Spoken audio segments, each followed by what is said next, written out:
நேற்றைய தினம் cyber crime police வழக்கு சம்பந்தமாக என்னை கட்சிக்காரர் சவுக்கு சங்கரை நீதிமன்ற காவலில் இருந்து போலீஸ்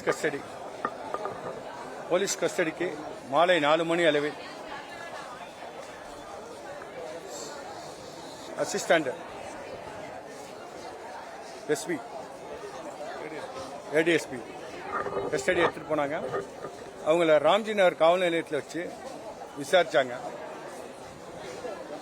3 முறை நீதிமன்ற உத்தரவுப்படி வழக்கறிஞராக நாங்கள் போய் சந்தித்து அவர்கிட்ட என்னன்னு கேட்டேன். அவர் அதுவரை ஒன்றும் ப்ராப்ளம் மாதிரி சொன்னாங்க. அதுக்கப்புறமா நான் வந்துட்டோம். இன்று 4 மணிக்கு மீண்டும் அவரை மருத்துவ பரிசோதனை செய்து நீதிமன்ற காவலுக்கு உட்படுத்தினாங்க.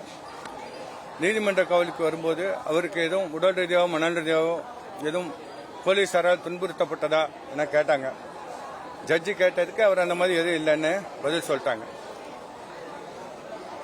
அவருடைய இன்னொரு முறையீடு கோவை சிறையில் அவர் இந்த மனநோயாளிகள் மனநலம் பாதிக்கப்பட்ட நபர்கள் இருக்கும் அறையில், அதாவது மென்டல் பிளாக்னு சொல்லுவாங்க, அதில் அடைத்து வைக்கப்பட்டிருக்கிறதாகவும் அந்த பிளாக்ல இருந்து இந்த வழக்கில் இன்னைக்கு ரிமாண்ட் பண்ணனால அந்த பிளாக்ல இருந்து வேற பிளாக் மாற்றணும்னு கேட்டாங்க மென்டல் வார்டுக்கு. அதுக்கு அரசு தரப்பில் அப்போஸ் பண்ணாங்க.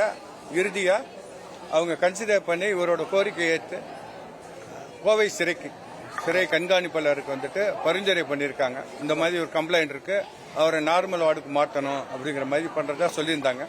அதை ரிட்டர்ன்ல கொடுத்துருக்காங்க கஸ்டடி எடுத்துட்டு வந்த போலீசார்கிட்ட. இப்ப நேரடியாக கோவை சிறைக்கு அழைச்சி செல்றாங்க.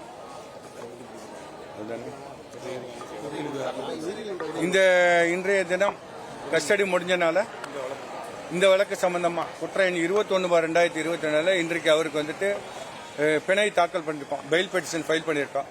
அது இன்னைக்கு நாளைக்கு திங்கள் செவ்வாய் நம்பர் பண்ணுவாங்க. அது பிணை கிடைக்கிறதுக்கு உண்டான எல்லா ஏற்பாடும் பண்ணிக்கிட்டு இருக்கோம். அவருக்கு அதெல்லாம் அவர் வேறு சிறை மாற்ற சொல்லி உயர்நீதிமன்றத்தில் மனு தாக்கல் பண்ண உத்தரவாயிருக்கு. இந்த உத்தரவு கை கிடைச்சோன்னா அது என்னன்னு நான் சொல்லிடுறேன்.